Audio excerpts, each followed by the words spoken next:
Assalamualaikum warahmatullahi wabarakatuh. Salatu wassalamu alaika ya sayyidi ya Rasulullah khutbadika allati adrikna. Hadirin yang dimuliakan Allah Subhanahu wa taala. Jadi konten kali ini kita akan membahas pertanyaan daripada saudara kita tentang Kang Mas, apakah ketika sudah melaksanakan sholatul daim atau sholat daim, sholat yang dikerjakan secara terus menerus, tidak perlu lagi melaksanakan sholat lima waktu? Maka kita akan menjawab. Nah, yang pertama, di dalam At-Thariqatul Muhammadiyah, di dalam jalannya Sayyidina Muhammad Rasulullah sallallahu alaihi wasallam itu sholat itu ada dua. Ada sholat secara syar'i, ada sholat secara hakikat. Dan sholat secara syar'i ini untuk menunaikan daripada jasad. Nah, apa itu? Seperti berdiri, rukuk, sujud dan sebagainya. Kemudian di dalam sholat secara syar'i ini itu rukunnya ada 3. Rukun pentingnya itu ada 3. Rukunnya 13, tapi nanti terbagi 3 dengan rukun qauli, rukun qalbi dengan rukun fi'li. Nah, kemudian banyak syarat-syarat tertentu. Nah, itu di dalam mendirikan sholat secara syariat.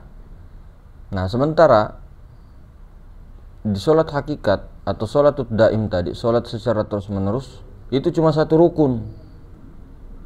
Ada rukunnya sholat daim. Apa? Yaitu rukun qalbi.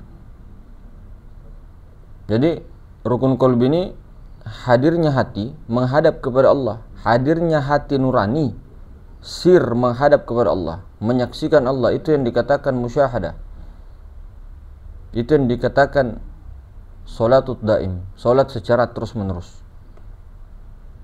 Jadi ketika mengatakan kalau sudah sholat daim tidak perlu lagi saya mendirikan 5 waktu, berarti ini bukan umatnya Nabi Muhammad SAW. Sekiranya dia menafikan itu. Karena kenapa? Baginda Nabi SAW jelas-jelas mendirikan itu. Para sahabat mendirikan itu. Nah, jadi tidak ada hubungannya ketika kita telah melaksanakan ajaran hakikat atau ilmu hakikat yang ada di rasa, di nyawa, lalu kita tidak melaksanakan itu. At-Thariqatul Muhammadiyah. Nah, jadi seperti itu. Kita pun baru belajar sholat daim. Baru belajar. Sholat daim itu terus menerus 24 jam. Itu baru dikatakan daim. Nah, dan itu harus rukun qalbi harus hadir terus. Hadir hati nurani, sir menghadap kepada Allah, menyaksikan Allah. Kalau ada mengatakan bahwa saya sudah sholat daim, lantas hanya main napas saja, baru tidak menyaksikan Allah, itu bukan sholat daim. Itu zikir nafas. Jadi zikir nafas dengan sholat daim beda. Jadi sholat daim itu zikir apa saja yang dilakukan. Mau zikir Allah, mau zikir la ilaha illallah, Allah Allahu, atau ketika dia menyaksikan Allah, hati nuraninya menyaksikan Allah, itu sholat daim. Nah, bahkan ketika dia diam pun, menonton pun, makan pun, minum pun, menyaksikan Allah, hadir, rukun kolbinya hadir, itu sholat daim, biar tidak mengatakan apa-apa. Namun sebaliknya, meskipun dia hu Allah terus-terus, hu Allah, Allahu terus-terus, namun tidak hadir hati nuraninya menghadap kepada Allah, itu bukan sholat daim, itu zikir nafas. Nah, ketika dikaitkan dengan sholat 5 waktu, itu tetap ada kebutuhan itu, tetap. Dan itu perintah. Dan sudah ditentukan waktu-waktunya. Nah, sementara yang satu ini sholatul daim tidak ada waktu, jangka waktunya itu tak ada. Mau di kamar mandi, mau dimanapun. Jadi seperti itu. Jadi ketika mengatakan apakah kita tidak perlu lagi, ini umatnya Nabi siapa? Kalau memang umatnya Rasulullah sallallahu alaihi wasallam, ya tentunya ya tahu sendiri bagaimana ittiba'nya kepada Rasulullah. Tapi kalau bukan, ya itu terserah kita, terserah elu, terserah antum, terserah ini, terserah itu. Tapi kalau umatnya Rasulullah, ya itu jawabannya ya seperti itu. Karena ada fakta di lapangan, ya memang begitu. Jadi jangan karena kehawa nafsuan kita, kemalasan kita, lantas kita mengatakan begitu-begitu. Nah, tidak. Jadi kalau memang kelemahan kita, kemalasan kita dan sebagainya, akui secara sadar, akui bahwa kita itu yang salah. Tapi jangan sampai merubah daripada keyakinan kaum muslimin atau pengikut Rasulullah sallallahu alaihi wasallam dengan dalil ilmu hakikat. Ini ilmu paling tinggi, ini ilmu paling dalam. Ilmu hakikat ini bukan ilmu tinggi. Ilmu ma'rifat ini bukan ilmu tinggi, ilmu dasar, ilmu pondasi, ilmu dalam. Nah, jadi jangan dirangkaikan seperti seolah-olah ini tuh yang paling tinggi.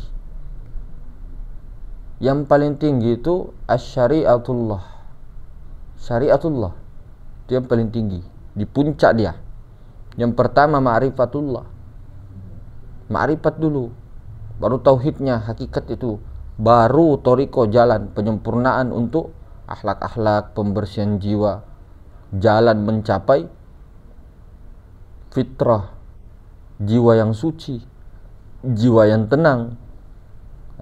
Dibalut dengan syariatullah, diikat. Jangan juga syariat buta. Nah, itulah maksudnya pondasi rumah, sebuah bangunan. Ada 4 tiang atau apa perumpamaannya, rukun begitu. Nah, kalau rukun tak dikerjakan, ya tidak sah. Sama dengan mendirikan sholat. Rukun kolbi, rukun qauli, rukun fi'li. Nah, rukun 13 terhimpun dalam rukun qauli, rukun fi'li. Nah, sekarang umat juga mendirikan sholat 5 waktu. Sholat juga hanya yang diperhatikan itu sama imam-imam atau ustadz-ustadz, hanya rukun qauli dengan rukun fi'li. Kenapa rukun qalbi tidak pernah diperhatikan, sementara rukun qalbi ini adalah intinya sholat. Rukun qalbi ini intinya sholat. Rukun qauli bisa diperhatikan, bisa diperbaiki.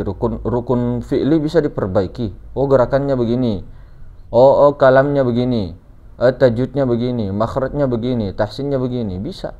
Tapi kalau rukun qalbi,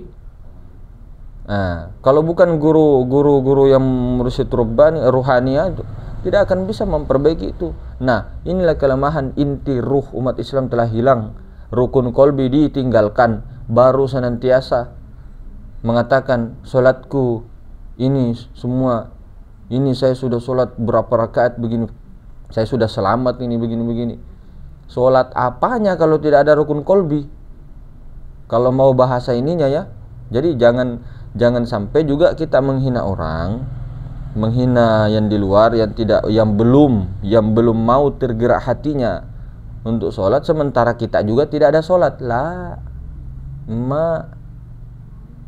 itu yang perlu diperhatikan. Rukun qalbi ini adalah inti ruhani daripada sholat itu sendiri. Jadi rukun qalbi inilah yang mengatakan dia sholat secara hakikat. Jadi sholat daim rukunnya rukun qalbi. Itu paten itu. Nah, jadi seperti itu Tuan Guru semuanya, saudaraku, lebih dan kurangnya. Assalamualaikum warahmatullahi wabarakatuh.